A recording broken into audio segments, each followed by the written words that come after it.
3, 2, 1, 0. All engine running. Liftoff. We have a liftoff. 32 minutes past the hour. Liftoff on Apollo 11.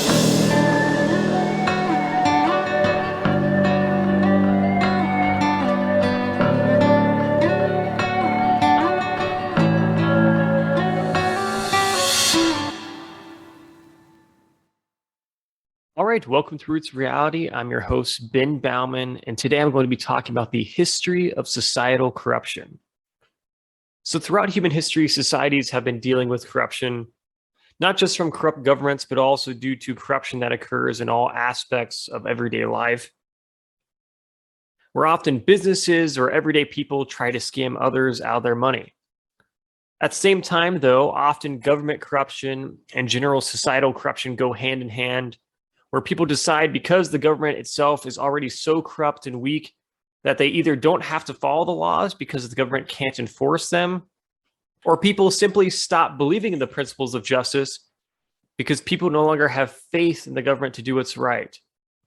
So as a result, people are more likely then to quit caring about what's right in the first place and become a part of this system of corruption. Thus, some of the examples of these historical societal injustices which continuously haunt our world include things like forced marriage, for example, which goes back thousands of years and has existed around the world, where typically young women are married off to older men to essentially become their servants and have their children. These types of relationships have existed going back to ancient Mesopotamia and Babylon, and fortunately, even to this day, millions of girls under 18 are forcibly married off around the world.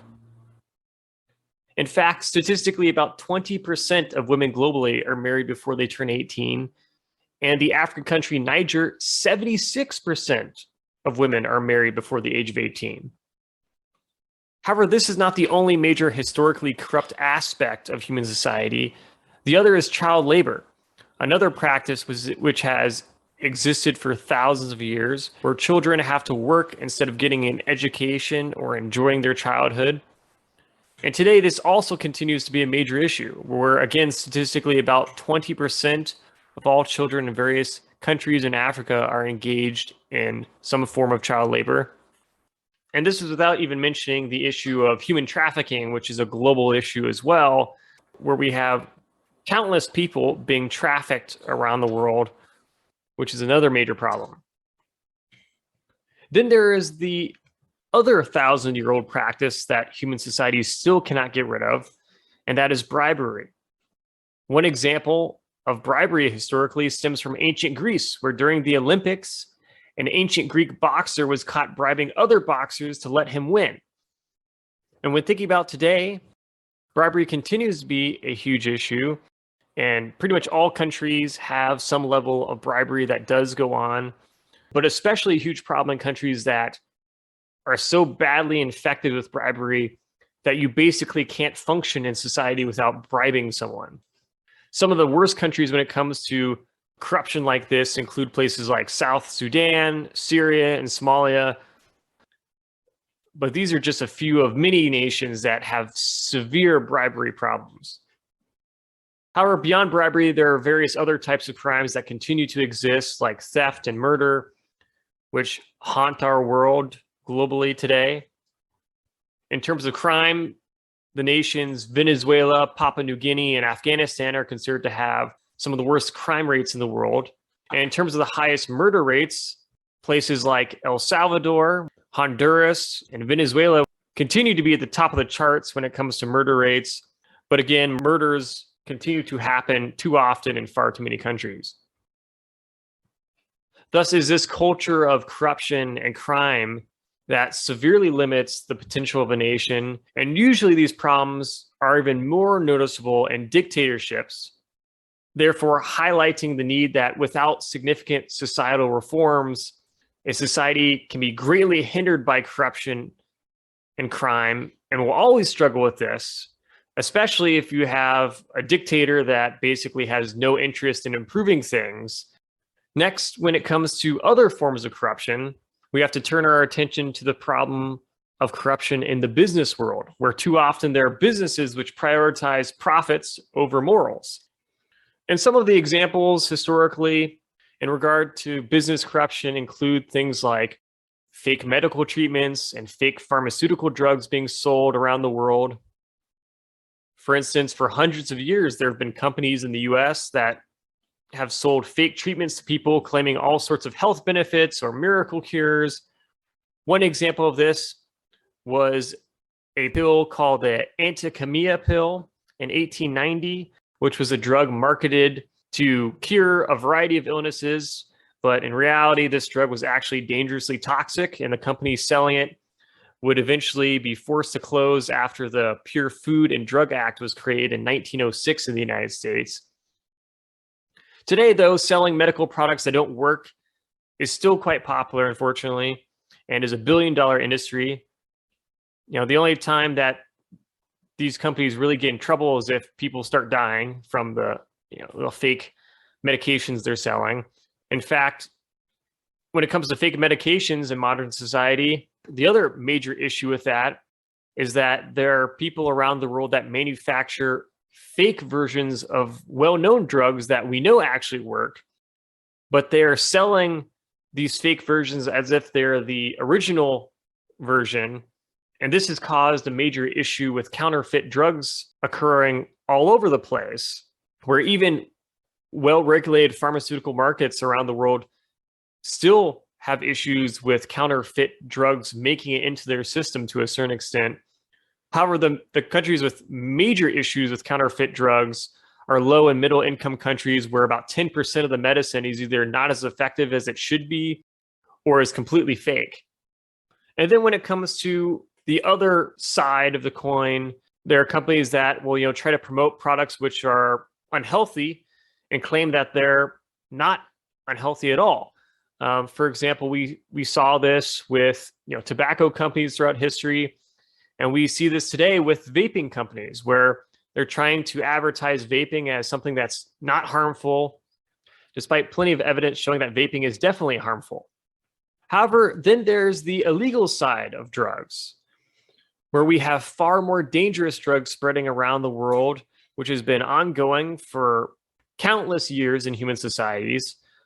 For example, since the 1800s in China, there have been societies that have tried to stop the illegal drug trade. Yet today, it is still an issue that refuses to go away, infecting essentially every nation on the planet. Ultimately, because biologically as a species, we are incredibly vulnerable to using addictive substances that can alter our perceptions of the world, which we are inclined to take, whether we're dealing with the chronic stress of life or just because we are unsatisfied with our lives and we're trying to cope. And therefore, there's this constant urge for too many people to take a substance for quick relief, even if that substance is known to be highly addictive and dangerous. The other issue with these drugs is that they're easily accessible for far too many people around the world, because governments really struggle to keep these drugs out of their countries. And that's because there's just such a high demand for these illegal drugs, which makes this a multi-billion-dollar industry to sell these drugs. And when there's that high of a demand for something in society, there will always be people willing to sell it. And just Americans in 2016 spent $150 billion on illegal drugs. Now, when thinking back to the various types of business corruption, the other type of corruption that occurs are these scams, which seem to be everywhere all over the world in different countries. And a prominent historical example of a very well-known scam historically comes from the Italian-American Charles Ponzi, who started a scam by taking advantage of the international postal system, where he created a company claiming that he would use the money from investors to buy these discounted international postage vouchers from abroad and then sell them for a higher price in the United States, promising very quick and high investment returns. And due to his apparent initial success and his early investors getting quick and high investment returns, it attracted more and more investors. The catch is, though, that what Ponzi was doing was that he was just paying early investors some of the money invested by new investors and pocketing the rest for himself. And he would just do this over and over and over again because he would keep getting new investors. And doing this, he ended up becoming a multimillionaire in the 1920s before he was eventually caught and arrested for mail fraud. And as a result of his scam, the term Ponzi scheme became named after him. And unfortunately, today, scamming people continues to be a common practice around the world because it's such an easy way for people to try and make money by ripping off people and taking advantage of them. And today, some of the popular scams that exist include things like rental scams. For example, there are landlords that will falsely advertise their properties to renters, claiming how great their properties are, only for the people renting them to later find out that living in these apartments are not so great because they have things like pest infestations, plumbing issues, poor insulation, among many other different problems that can go wrong. And then they find out that they have a landlord that doesn't actually want to do anything to fix those problems. And too often, there are government regulations that are not quite strong enough, and it makes it hard to punish these landlords and difficult to regulate the industry. And therefore, for people out there that do rent apartments or will rent apartments, you always have to be very skeptical of landlords who are really trying to sell you into renting a property that they're in charge of. And you should try to do as much research as you can before renting a property, especially if it is much cheaper than the other properties in the city you live in. Because in some cases, you can have an apartment that's so bad that if you complain, they might consider offering you financial compensation for the issues that you have, but will only offer you compensation if you sign a non-disclosure agreement, which is obviously pretty sketchy and wrong. But you can even have apartments that will try to bribe you to shut up about the problems that you are facing because they don't actually want to fix them.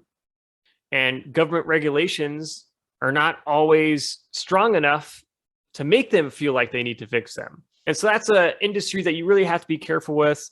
Another industry filled with scams is the automotive industry, which is not surprising given how crucial cars are to human society. And so when dealing with the automotive industry, you have to be careful about when buying a car because the car salespeople commonly try to talk people into buying a car that they cannot afford, or try to trick people into paying more for a car than they should by essentially playing games with customers, making the cost and financing of a car as confusing as possible, and trying to just make the process difficult. So much so that basically you just become so fed up with it that you're just trying to get out there and you need a car. And so you make a quick, dumb decision and you buy a car. The goal for too many salesmen is just to wear you down as much as possible to the point where you make a desperate move.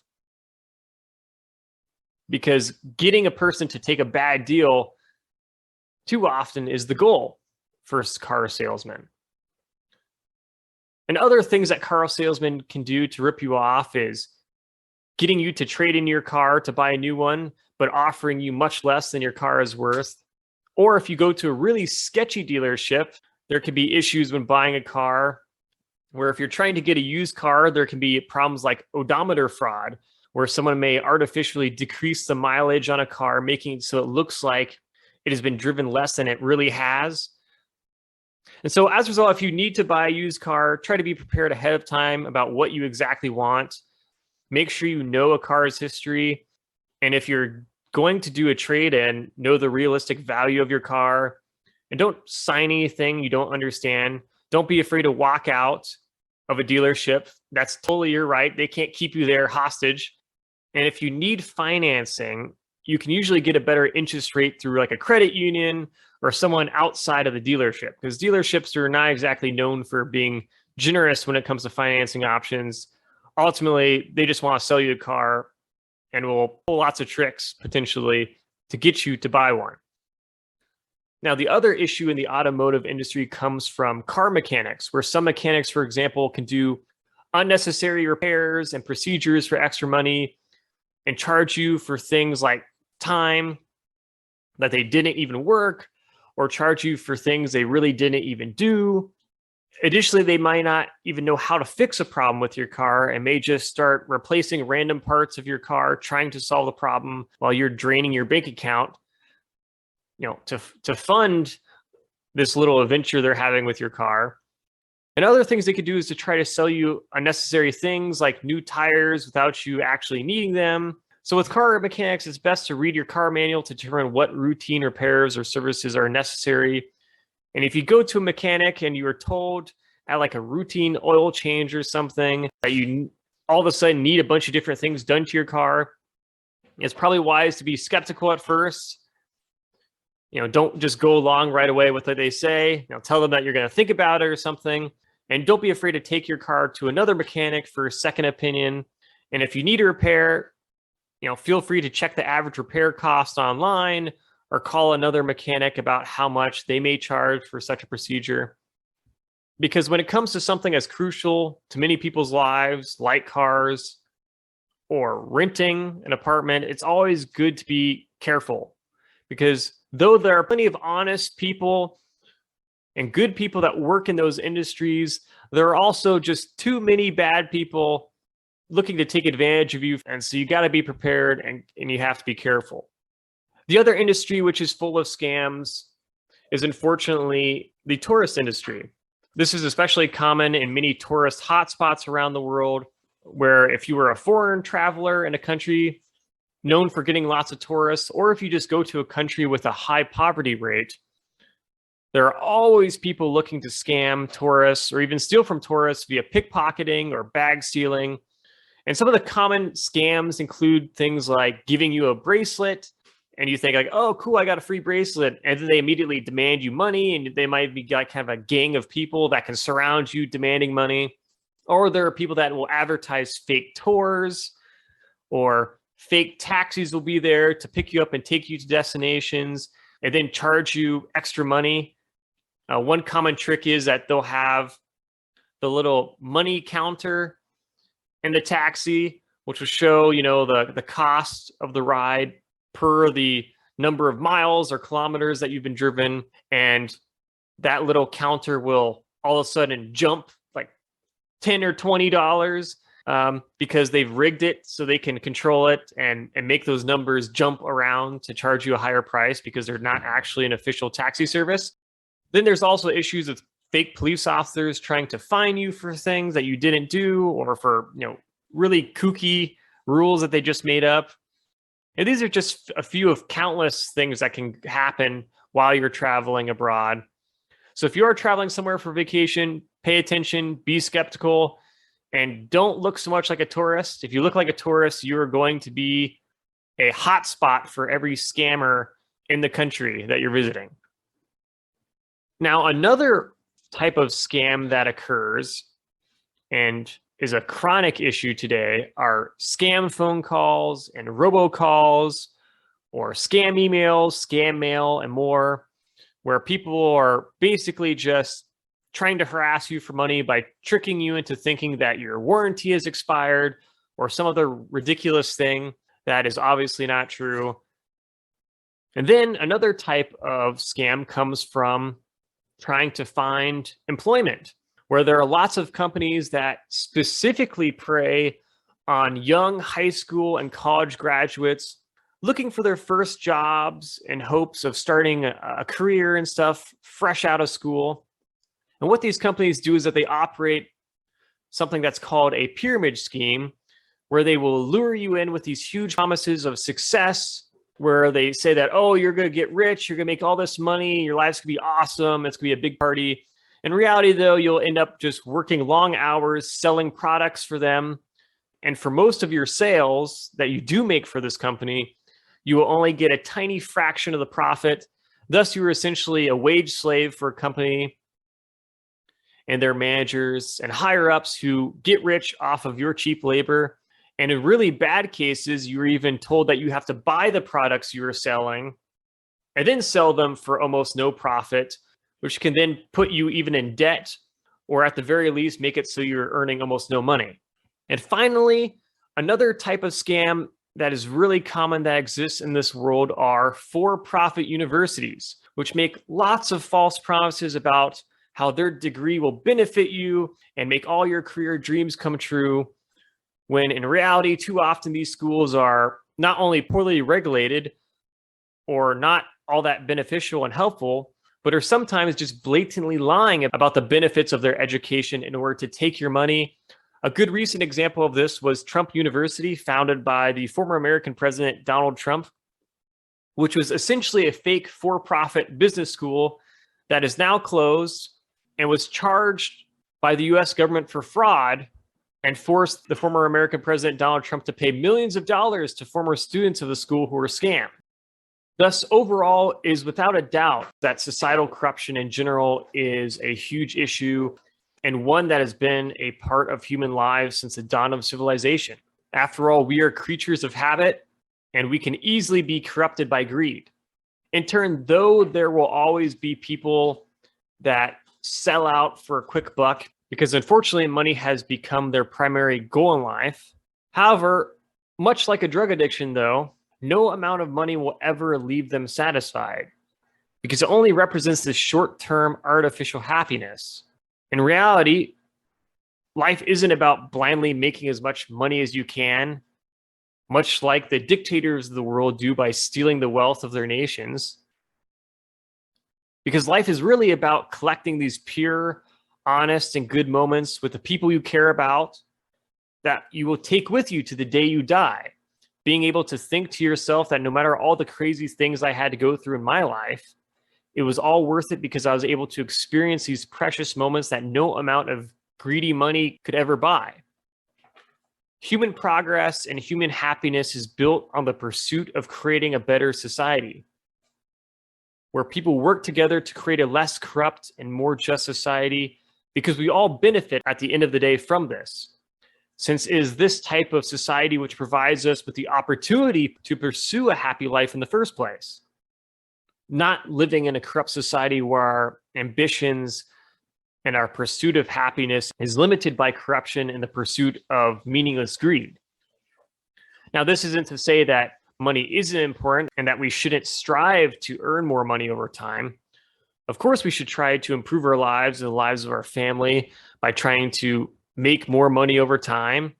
It's just that we shouldn't be doing it at the expense of scamming other people. If you want to make money, do it the right way, do it the honest way, not by trying to take advantage of other people, because that just makes our society worse overall. After all, this is our society and ultimately our lives. And only together can we make our world better. But we have to recognize the issues in society and work together to solve them by improving our governments, which can then improve our societies. Now, this doesn't mean we can create some magical fairy tale land where no problems exist, since dealing with problems is just part of the game of life. But that doesn't mean we can't make it better, which of course at the end of the day would be beneficial to all of us. So with that, as always, remember, billions of years led to you, so make the most of it.